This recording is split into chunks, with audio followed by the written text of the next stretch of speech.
Good morning. Koteswararao గారు, ఏదైతే పాలనా పగ్గాలు చేపట్టిన తర్వాత అధికారాన్ని చేజిక్కించుకున్న తర్వాత కాంగ్రెస్ రోజు రోజుకి దూకుడుగానే ముందుకెళ్తోంది. ఎందుకంటే 10 ఇయర్స్ పాటు ఏదైతే బీఆర్ఎస్ పార్టీ అధికారంలో ఉండి ఏదైతే చేసిందో, ఎన్ని అప్పులు, ఎన్ని బకాయిలు, ఎంతవరకు చేసింది అని పవర్ పాయింట్ ప్రెజెంటేషన్ ద్వారా కావచ్చు, శ్వేతపత్రాలు రిలీజ్ చేస్తామంటూ అసెంబ్లీ సాక్షిగా చేసినటువంటివి కావచ్చు. ఇప్పుడు ఐఏఎస్ ఐపీఎస్లు కూడా స్వీట్ వార్నింగ్ ఇచ్చారు. తప్పనిసరిగా ప్రజల్లో ఉండాలి, ఇంకా మీరు గత ప్రభుత్వం విధంగా పనిచేస్తారంటే కుదరదు అంటూ కూడా చెప్పినటువంటి కామెంట్ మనం చూస్తున్నాం. సో ఏ విధంగా చూడాలంటారు? ఇప్పుడు ఐఏఎస్లు కానీ ఐపీఎస్లు కానీ లేదా ఇతర ప్రమోషన్ల మీద వచ్చినటువంటి ఇతర ఉన్నతాధికారులు కానీ ఎవరు అధికారంలో ఉంటే వాళ్ళకి ఒక విధంగా చెప్పాలంటే ఆ, ఒక వాళ్ళ ఇంట్లో పని వాళ్ళలాగా మారిపోయినటువంటి అధికారులని మనం చూసాం. ఇది ఒక తెలంగాణకే పరిమితం కాదు, లేకపోతే దేశవ్యాప్తంగా అనేక రాష్ట్రాల్లోనూ లేదా కేంద్రంలో కూడా ఉన్నటువంటి పరిస్థితి. అధికార పెద్దల్లో యొక్క కన్సర్నర్లో వాళ్ళకి అవసరమైన విధంగా, అంటే వాళ్ళు ఏ విధంగా సంతోషిస్తారో అలాంటి సలహాలను ఇచ్చి తప్పుదారి పట్టించినటువంటి వాళ్ళు కూడా ఉన్నారు విధేయులుగా ఉంటూ. అదే విధంగా ప్రతిపక్షాలను ఎట్లా దెబ్బతీయాలో కూడా సలహాలు ఇచ్చినటువంటి పెద్దలు కూడా కొంతమంది ఉన్నారు. అందువల్ల అధికారం మారగానే సహజంగానే ఇటువంటి వాళ్ళందరి మీద గతంలోనే కొన్ని అభిప్రాయాలు ఏర్పరచుకున్నటువంటి కొత్త పాలకులు తమకు అనుకూలంగా ఉండేటువంటి వాళ్ళని నియమించుకోవడం అనేటువంటిది సాగుతూ ఉంది.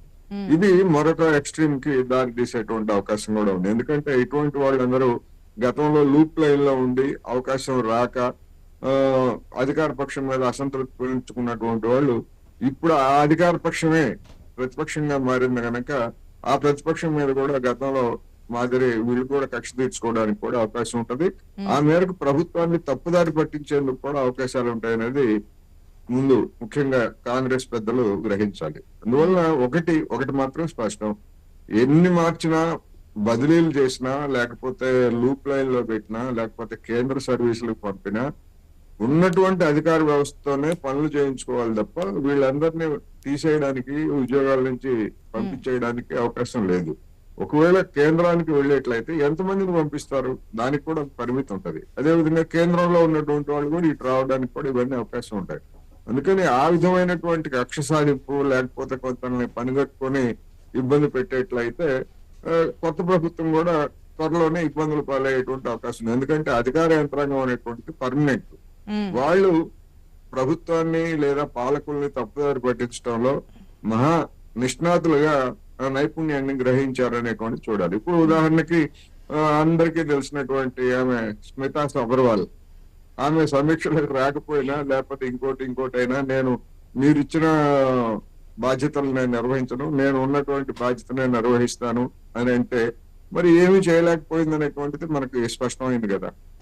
అందువల్ల ఆమెను సెంట్రల్ సర్వీస్ పంపిస్తారా లేకపోతే ఆ శాఖ మార్చి వేరే లూప్ లైన్ లో వేస్తారా అది వేరే అంశం, కానీ ఉద్యోగం నుంచి అయితే తొలగించలేదు. అందువల్ల ఆ విధంగా ఉన్నటువంటి వాళ్ళని ఏ విధంగా దారికి తెచ్చుకోవాలనేటువంటిది దాని మీద కనుక కేంద్రీకరిస్తే అధికార యంత్రాంగం మీద మిగిలినటువంటి ప్రజా సమస్యలు లేకపోతే పాలన మీద కూడా దెబ్బతినేటువంటి అవకాశం.